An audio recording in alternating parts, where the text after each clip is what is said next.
Hello and welcome. इस video में हम उत्तराखंड की परीक्षाओं में पूछे गए पिछले वर्षों के कुछ प्रश्नों के उत्तर देखेंगे। तो शुरुआत करते हैं। पहला प्रश्न है, उत्तराखंड के किस जिले में सबसे अधिक चीनी मिले हैं? हमारे ऑप्शन है देहरादून में, या हरिद्वार में, या उधम सिंह नगर में, या फिर इनमें से कोई नहीं। तो सही आंसर है आंसर सी, यानी उधम सिंह नगर में सबसे अधिक चीनी मिले हैं।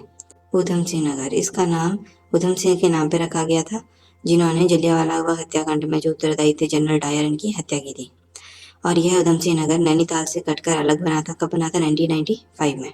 बात करें देहरादून की, तो इसकी स्थापना हुई थी 1817 में, 1817 में। और देहरादून का पहले नाम था द्रोणनगर।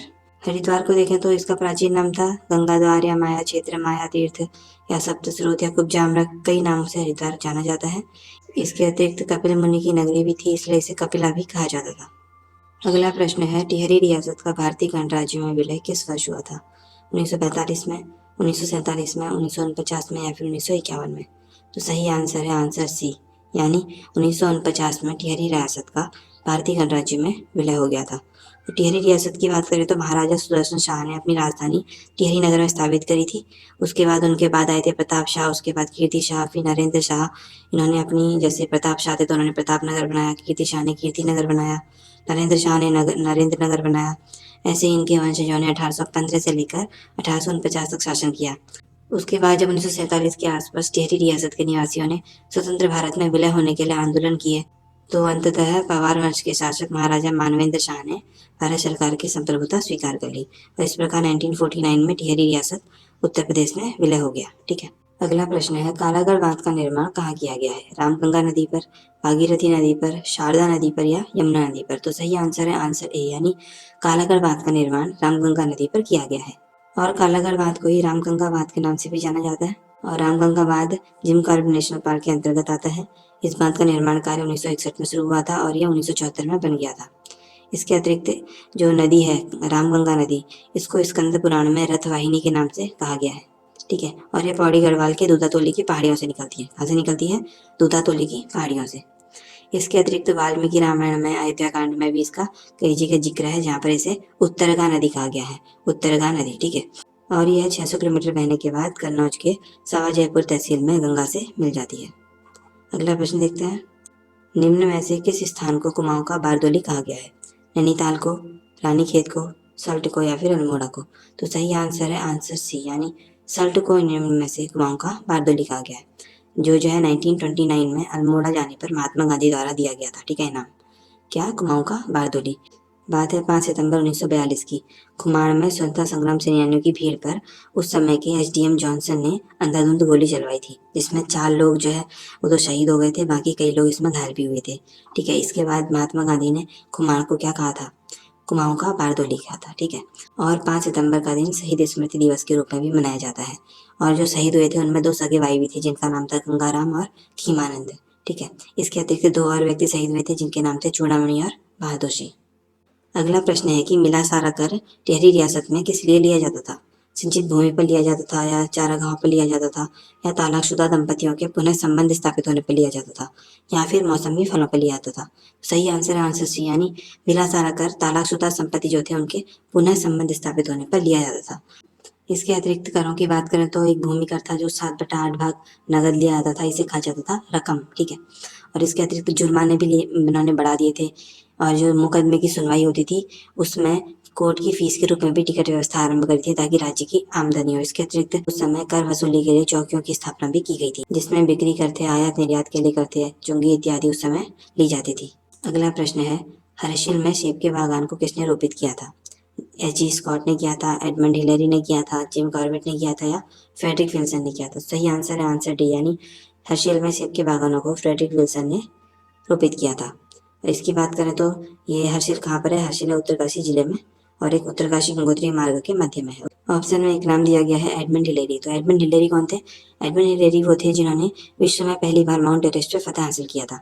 एडमंड हिलेरी नेपाल के पर्वतारोही शेरपा तेंजिंग नॉर्गे के साथ गए थे 29 मई 1953 को।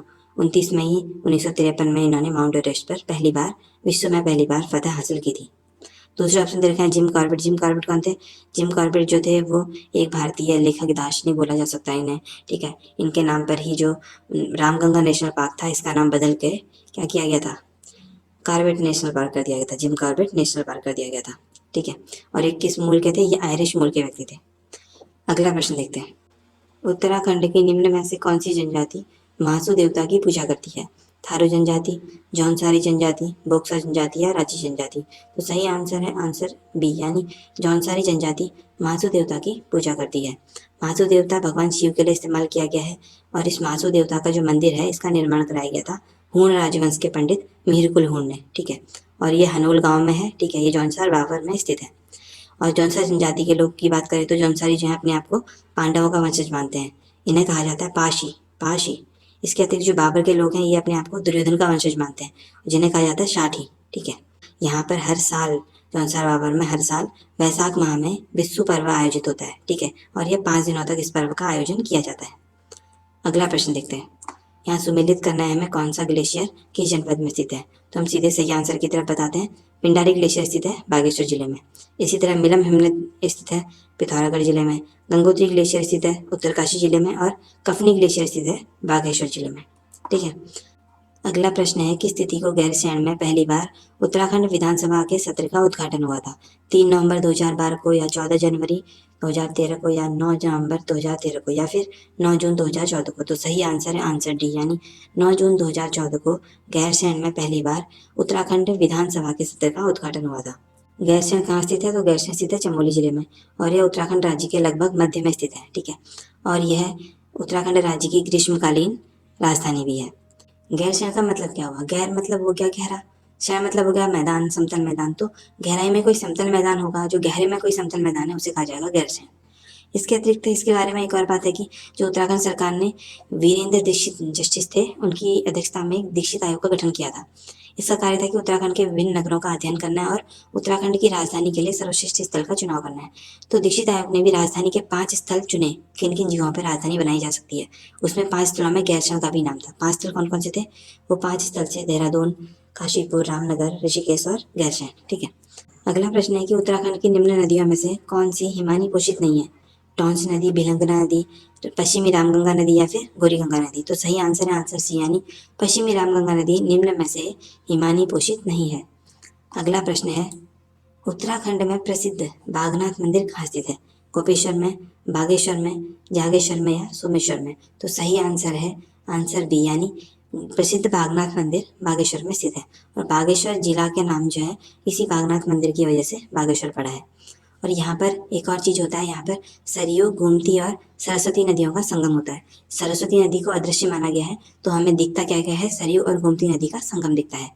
इसके अतिरिक्त जो बागेश्वर नाम है ये भगवान शिव का मंदिर है। ठीक है, ये उत्तर भारत का एकमात्र ऐसा भगवान शिव का मंदिर है जो दक्षिण मुखी है। ठीक है, और बागनाथ मंदिर जो है ये 7वीं शताब्दी से अस्तित्व में माना जाता है, और जो वर्तमान में इस मंदिर की नागर शैली है इसका निर्माण चंद्र शासक लक्ष्मी चंद ने कराया था, ऐसा माना जाता है। और ये लगभग 1400 ईस्ट शताब्दी के आसपास कराया माना जाता है। और मार्कंडेय ऋषि की तपोभूमि मानी जाती है। भगवान शिव के बाघ रूप में यहाँ पर निवास करने की वजह से इसका नाम पड़ा है बागनाथ मंदिर। ठीक है, भगवान शिव को यहाँ पर व्याघ्रेश्वर नाम से जाना जाता है। अगला प्रश्न है तालाब भूमि का क्या अर्थ है? पथरीली भूमि, ऊसर भूमि, वन भूमि, या सिंचित भूमि? तो सही आंसर है आंसर डी, यानी तालाब भूमि का मतलब है सिंचित भूमि। तालाब भूमि जो होती है वो घाटियों के तालों में होती है, यानी नीचे की तरफ होती है, और यह सिंचाई के लिए सबसे अधिक अच्छी होती है और उपराऊ भूमि से बहुत अच्छी मानी जाती है। उपराऊ भूमि क्या होती है? उपराऊ भूमि होती है जो असिंचित होती है और यह ऊपरी भागों में मिलती है जमीन। ठीक है, अगला प्रश्न है उत्तराखंड में नैनी सैनी हवाई अड्डा किस जिले में स्थित है? अल्मोड़ा, उत्तरकाशी, चमोली, या पिथौरागढ़? तो सही आंसर है आंसर डी, यानी नैनी सैनी हवाई अड्डा पिथौरागढ़ में स्थित है। इसके अतिरिक्त उत्तराखंड के हवाई अड्डों की बात करें तो जौलीग्रांट देहरादून में स्थित है, गौचर है चमोली में, चिन्यालीसैंण है उत्तरकाशी में, इसके अलावा पंतनगर हवाई अड्डा है उधम सिंह नगर में। So that's all for now, thank you for watching this video.